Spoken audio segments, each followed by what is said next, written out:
The test is in 4 parts: Part 1, Part 2, Part 3, and Part 4. Now look at Part 1. Part 1. You are going to hear a customer inquiring about different types of radio. First, you have some time to look at questions 1 to 4.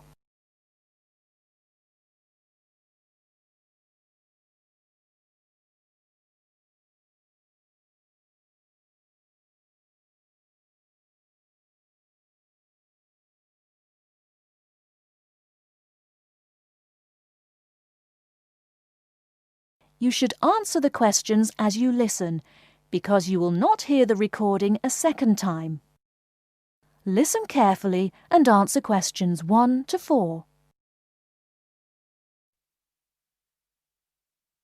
Yes, madam. How can I help you? I want to buy a radio. It's a present for my daughter. One moment, madam. I'll show you what models we have in stock. Thank you. This one's very popular. The Club Tropicana. The Club Tropicana.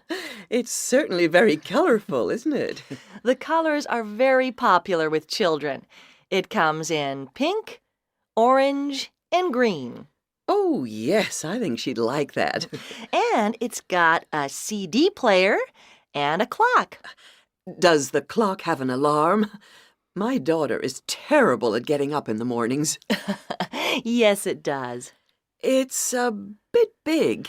That's because it has 4 built-in speakers, madam. How much is it?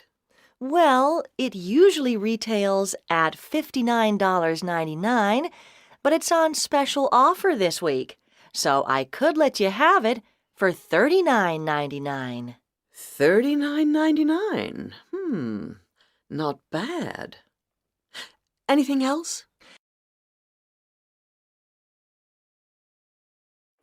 Before you hear the rest of the conversation, you have some time to look at questions 5 to 10.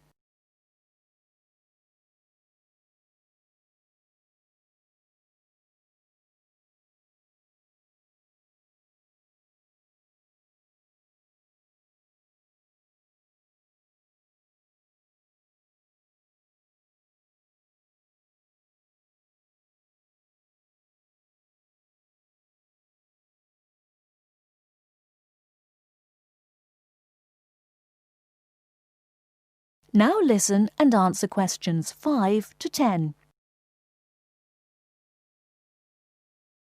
There certainly is.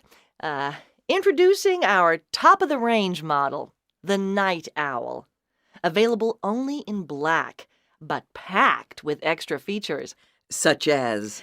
A clock, and it has a television, complete with 10-centimeter screen. And this makes it perfect for the bedside table, a built-in reading light. Very clever. Yes, it's ideal for use both indoors and out. The batteries last for 100 hours. Sounds good. Who's it made by? Parker, madam. They're a British company. Very good quality. Parker. How much is this one? $79.99 plus tax. That's a bit expensive. Do you have anything cheaper? Here. This is the cheapest, smallest, and lightest one we do. It's tiny.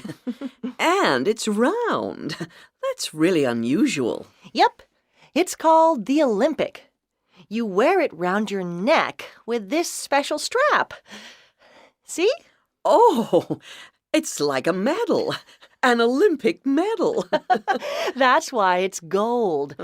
And you get a free pair of headphones so you can listen to it wherever you are.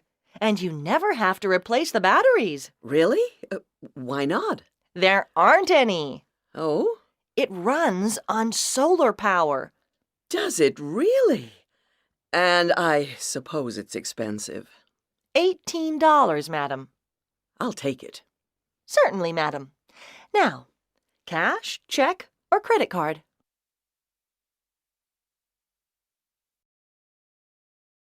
That is the end of Part 1. You now have half a minute to check your answers.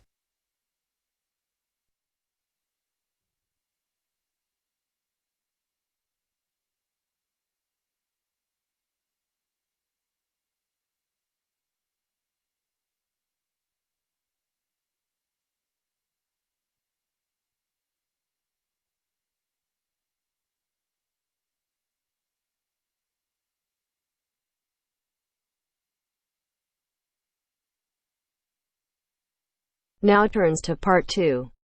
Part 2. You will hear two conversations.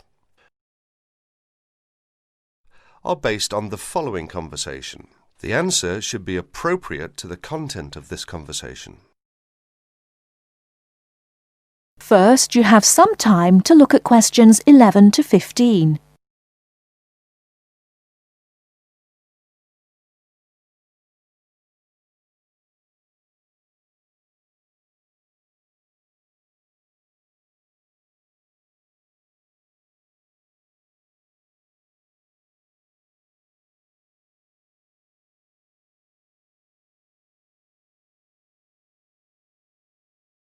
Now, listen carefully and answer questions 11 to 15.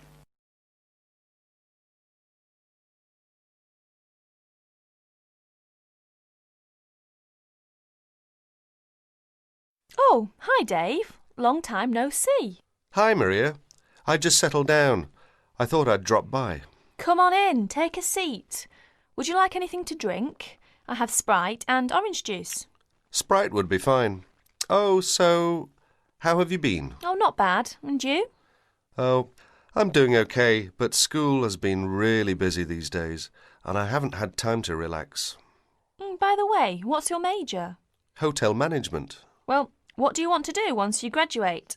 I haven't decided for sure, but I think I'd like to work for a hotel or travel agency in this area. How about you? Well, when I first started college, I wanted to major in French, but I realised I might have a hard time finding a job using the language, so I changed my major to computer science.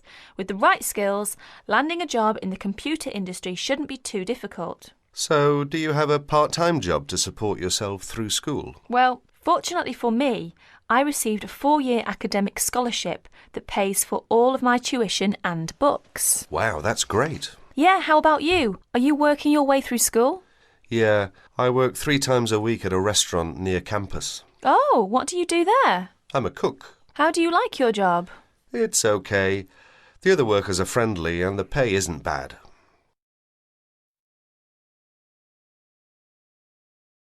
Before you hear the rest of the talk, you have some time to look at questions 16 to 20.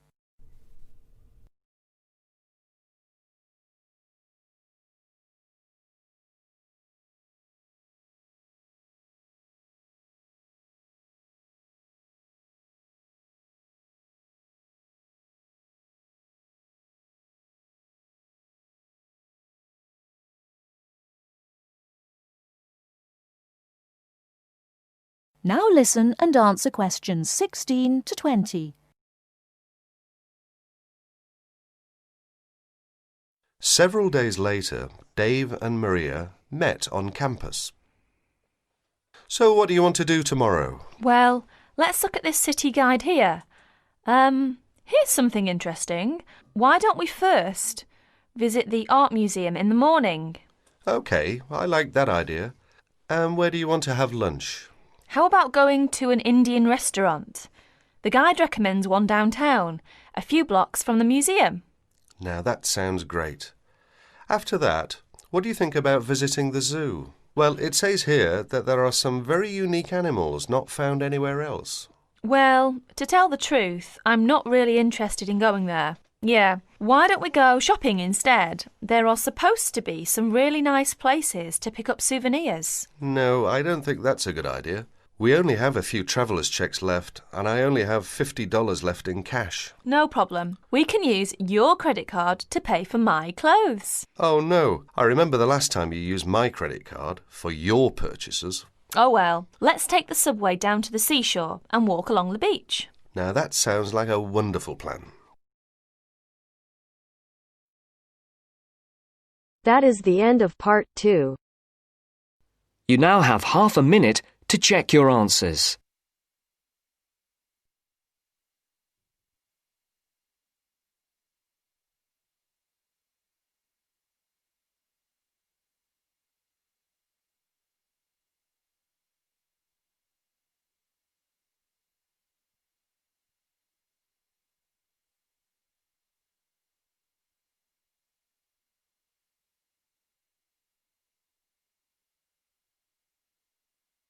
Now turns to part 3. Part 3. You'll hear a tutor and a student talking about the history of the scientific method. First, you have some time to look at questions 21 to 25.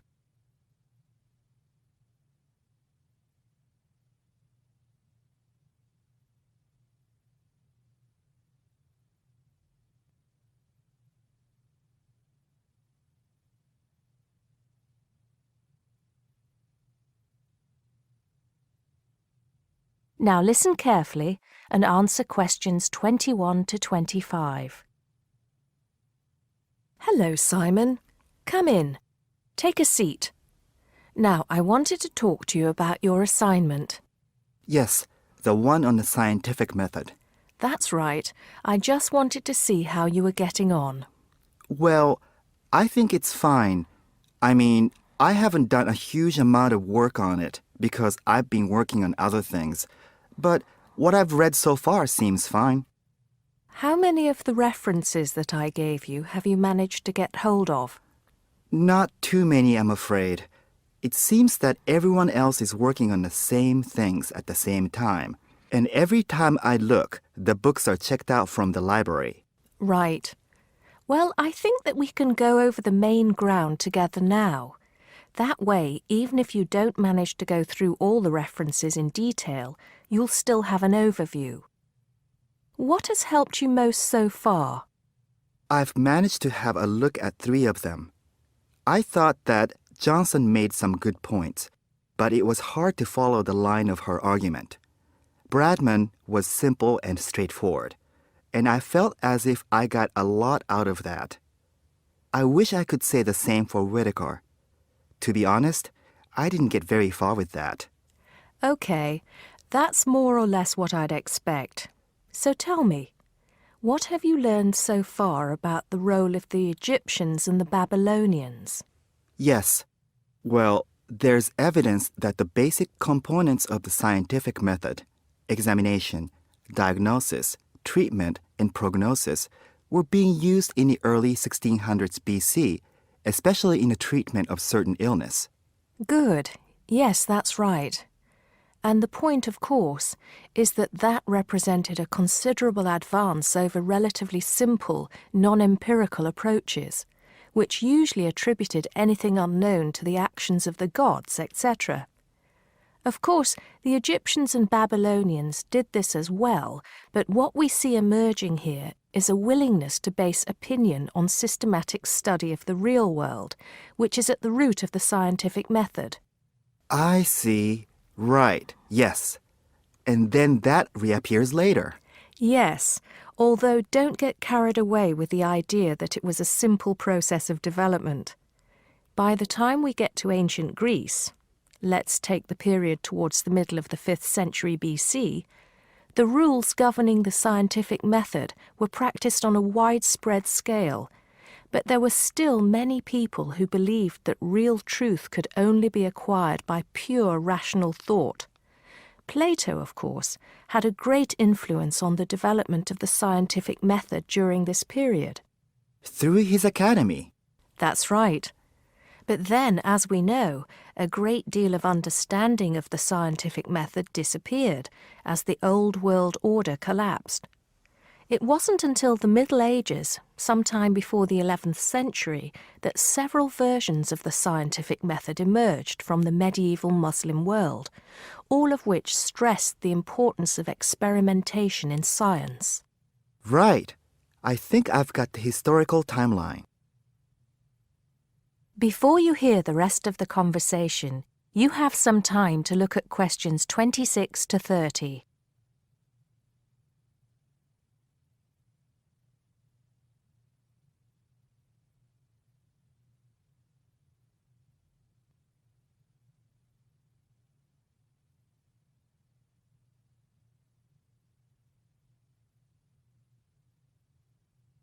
Now listen and answer questions 26 to 30. The other thing I'm struggling with slightly is actually pinning down precisely what we mean by the scientific method. I wonder if you could give me some pointers on that. Sure. Well, it's best to think of the scientific method as a series of steps in a process which allows us to find answers to questions about the world around us. So the first step is to identify the problem. What is it that you want to know or explain?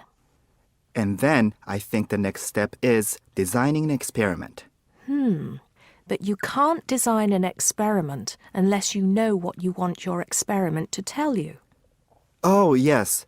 You need to form a hypothesis to be tested before you design the experiment.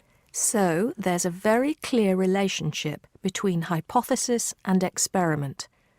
Having designed the experiment, then of course you go on to carry out the experiment. The particular procedure you follow, the protocol, will differ from experiment to experiment, but the underlying principle is the same. You analyse the data from the experiment in order to confirm or disprove your hypothesis. Assuming the experiment is accurate. Oh yes, if there's anything unusual about the data, or if the results are at all surprising, then you need to ask yourself whether the experiment could be flawed and whether the data could be unreliable. If the answer is yes, then it may be necessary to modify the experiment and go through the process again. So, once you have reliable, valid results, Then the final step is to communicate them. The wider scientific community needs to know about the results, and publication in journals is the accepted way. okay, I think I've got the basics. It's going to get more complicated as we begin to look at some people who have criticised the scientific method. So you need to make sure that you understand things up to this point. Let me know if you have any further problems with it. That is the end of part 3. You now have half a minute to check your answers.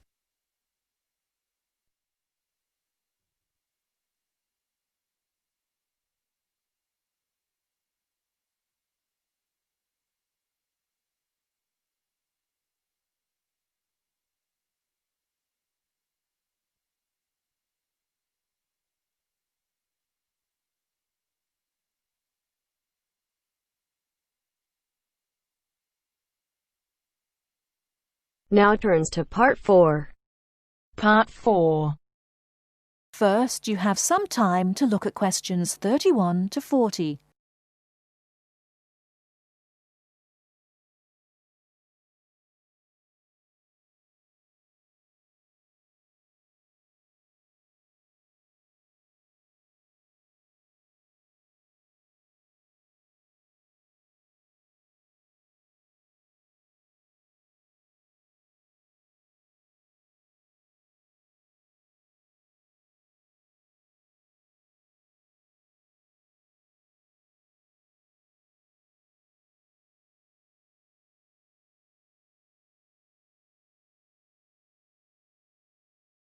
Now, listen carefully and answer questions 31 to 40.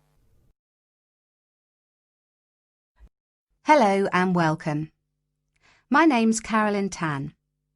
Just as there are a great number of different courses and places to study here, the teaching methods used and the skills you need will vary, depending on the subject you study and the college or university you attend. All courses vary, but most include some of the teaching methods I'm going to talk about today. Generally speaking, in some subjects, you will have timetabled classes for most of the week. In others, you may only have a few hours timetabled and will be expected to work independently for a substantial amount of time. Working independently is crucial at university. I'm going to go over the 3 main types of teaching method you will have here. These are lectures, seminars, and tutorials. There are other methods that you will come across, like workshops, group work, and practical work, but I'll describe the 3 main types for now. I'll briefly describe what they are and try to give you some helpful advice in dealing with them. Let's start by looking at lectures. These are large classes, usually lasting around 1 hour, where a lecturer or tutor talks about a subject and the students take notes. On some courses, there can be over 100 students in a lecture. Unfortunately, there is usually little or no opportunity to ask questions during the lecture. Lectures are usually intended to do 3 things.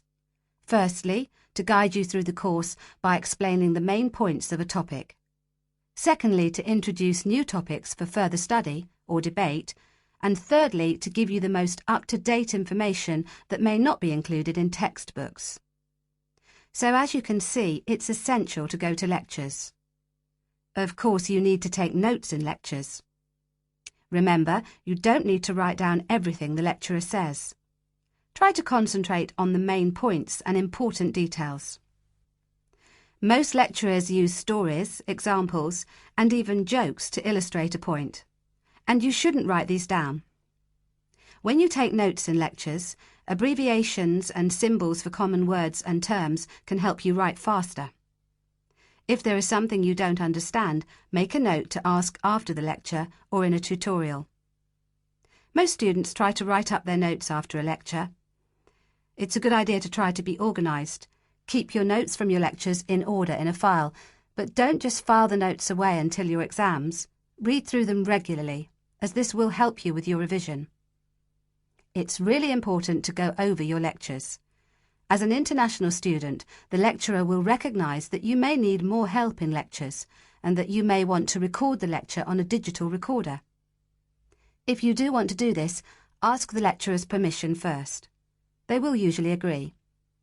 Finally, don't worry if you find it difficult to understand the lecturer at first. This will get easier as you get used to their style and as your English improves. OK, that's enough about lectures. Let's have a look at seminars now. Seminars are smaller classes where students and a tutor discuss a topic, and they often last about the same time, if not longer than lectures. You will know in advance what the topic is, and the tutor will usually ask some students to prepare a short presentation for discussion. Seminars are usually meant to encourage debate about an issue. This means different opinions will be expressed by the tutor and students. The aim is not for students to be told the correct answer, but to understand different arguments and make judgments about them. This process helps you learn to analyse topics critically. Some international students find that seminars can be a bit frightening, especially if they're not used to this kind of teaching. Don't worry. Many other students feel the same at first. Participating actively in seminars is an important part of the learning process, so try to contribute, even if it seems difficult at first. It is best to do some reading before each seminar, so that you are familiar with the topic and can follow and contribute to the discussion. It may help you to make notes before the seminar of any points you would like to make. If you're having difficulty in seminars, discuss this with your tutor. And finally, I'll give you information on tutorials. Tutorials are meetings between a tutor and an individual student or small group of students. These usually last between 15 and 30 minutes. In a tutorial, the tutor will give you advice and guidance on a piece of work you are doing or a piece of work you have completed, or even a problem you may be having with a topic or with study methods. You should try to ask questions during tutorials about your work or about topics raised in lectures and seminars. Well, that's all for teaching methods. I'll go on now to talk about the different kinds of examination. That is the end of part 4. You now have half a minute to check your answers.